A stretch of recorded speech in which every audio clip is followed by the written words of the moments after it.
Hello, Assalamualaikum. Nama saya Nona Najah binti Zainuddin. Nombor matrik S46555. Tajuk kajian saya adalah migrasi mendorong pertumbuhan pendidikan dan tahap pendapatan pada kadar kemiskinan di Malaysia. Pengenalan kepada kajian. Pertama, kemiskinan merupakan satu keadaan di mana seseorang itu mengalami masalah kekurangan dalam keperluan asas. Kedua, kemiskinan diukur melalui pendapatan garis kemiskinan iaitu atau dikenali sebagai PGK. Kemiskinan terbahagi kepada tiga kumpulan iaitu mutlak, relatif dan tegar. Menurut Jamil dan Mat 2014 menyatakan bahawa konteks kemiskinan di Malaysia dijelaskan melalui perspektif keuangan atau pendapatan. Kemiskinan di Malaysia juga boleh diukur melalui kemiskinan luar bandar dan juga kemiskinan dalam bandar. Seterusnya adalah permasalahan kajian. Dalam permasalahan kajian ini, kita telah melihat dari segi pendidikan, pengangguran, migrasi dan juga pendapatan. Dari segi pendidikan, terdapat hubungan negatif antara pendidikan dan kemiskinan. Semakin tinggi tingkat pendidikan seseorang, maka semakin baik hasil pendapatannya. Menurut Hadi 2019 mendapati bahawa semakin tinggi pendidikan seseorang, maka semakin baik kuantiti sumber daya manusia. Dari segi pengangguran, kadar pengangguran semakin meningkat menyebabkan berlakunya lambakan sumber tenaga manusia yang tidak berpendapatan.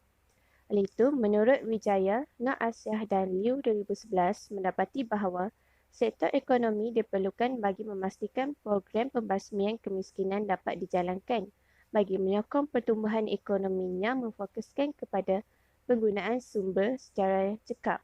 Seterusnya adalah migrasi. Hijrahan penduduk dari satu kawasan kepada kawasan yang baru boleh menyebabkan berlakunya kemiskinan.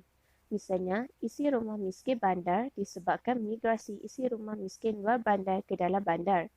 Menurut Nor, Mat dan Hussein 2018 menyatakan kemiskinan dapat memberikan kesan kepada pelbagai aspek yang berlaku dalam masyarakat luar bandar dan dalam bandar. Yang terakhir adalah dari segi pendapatan. Tahap pendapatan masyarakatnya rendah boleh menyebabkan berlakunya kemiskinan.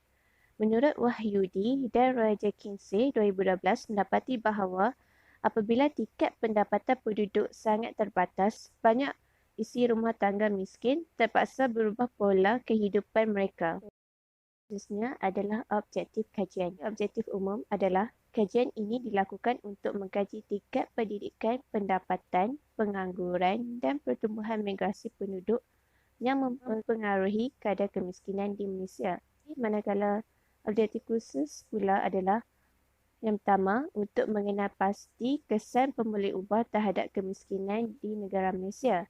Yang kedua adalah untuk melihat hubungan antara kadar kemiskinan negara dengan penyebab berlakunya kemiskinan.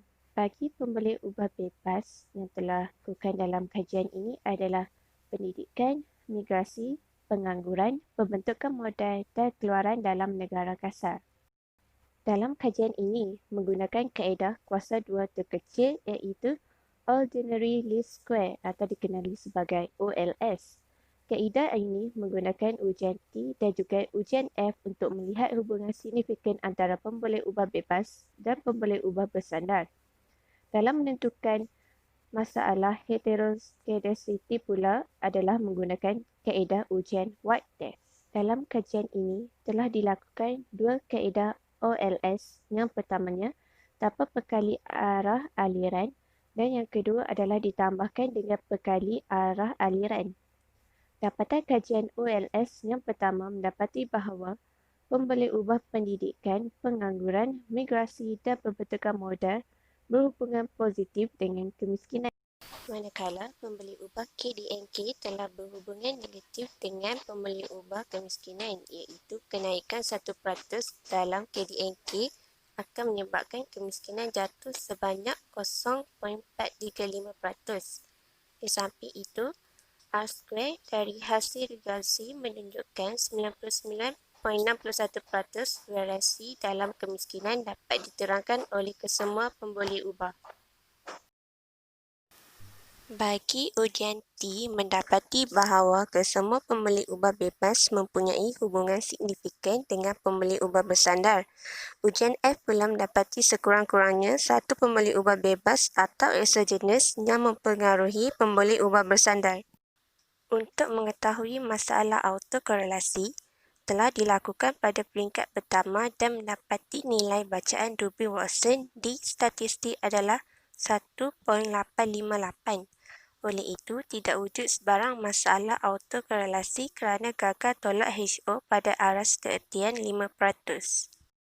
Selain itu, masalah heteroskedasticity pada kaedah OLS yang pertama tidak wujud sebarang masalah heteroskedasticity kerana nilai kebarangkalian adalah 0.63 lebih besar dari aras keertian 10%. Masalah multicollinearity juga tidak wujud antara pembeli ubah eksogenes 1 dan 2. Hal ini sekiranya terdapat hubungan yang kuat antara kedua-dua pembeli ubah eksogenes ini, maka akan wujud masalah multicollinearity. Seterusnya, bagi kaedah OLS dengan perkali arah aliran mendapati bahawa kenaikan 1% dalam pengangguran menyebabkan kemiskinan jatuh sebanyak 0.025, manakala peningkatan 1% dalam KDNK menyebabkan kemiskinan jatuh sebanyak 0.674. Selain itu, perkali arah aliran adalah positif dan signifikan secara statistik. R2 sangat tinggi walaupun perkali log pengangguran tidak signifikan. Oleh itu, pergerakan log kemiskinan dijelaskan oleh trend masa. Hal ini bermaksud bahawa ketidakwujudan trend dapat menghasilkan regresi palsu yang menghasilkan penganggap berat sebelah mengenai log pengangguran pada log kemiskinan. Terdapat satu hubungan yang tidak signifikan dalam ujian T iaitu log pengangguran dengan log kemiskinan kerana nilai kebarangkalian lebih tinggi daripada aras keertian 10%. Masalah autokorelasi untuk kaedah OLS dengan perkali arah aliran mendapati bahawa masalah autokorelasi tidak dapat ditentukan dengan aras keertian 5%. Masalah heteroskedasticity juga tidak wujud kerana nilai kebarangkalian chi-square adalah 0.3320 lebih besar daripada aras keertian 10%. Seterusnya, OLS dengan perkali arah aliran juga tidak mengalami sebarang masalah multicollinearity antara pembeli ubah eksogenes 1 dan pembeli ubah eksogenes 2. Akhir sekali adalah rumusan. Daripada kajian ini, dapatan kajian menunjukkan bahawa pembeli ubah pendidikan, pengangguran, migrasi dan pembentukan modal telah berhubungan positif dengan kemiskinan, manakala pembeli ubah KDNK berhubungan negatif dengan kemiskinan. Oleh itu, kenaikan 1% di dalam KDNK akan menyebabkan kemiskinan jatuh sebanyak 0.435 iaitu bersamaan dengan 44%. Kewujudan perkali arah aliran iaitu trend dalam kaedah penganggaran OLS menyebabkan pembeli ubah pengangguran telah menjadi negatif dan tidak signifikan terhadap kemiskinan. Maka keadaan ini menunjukkan bahawa pembeli ubah pengangguran tidak dapat memberikan kesan peningkatan kepada kemiskinan.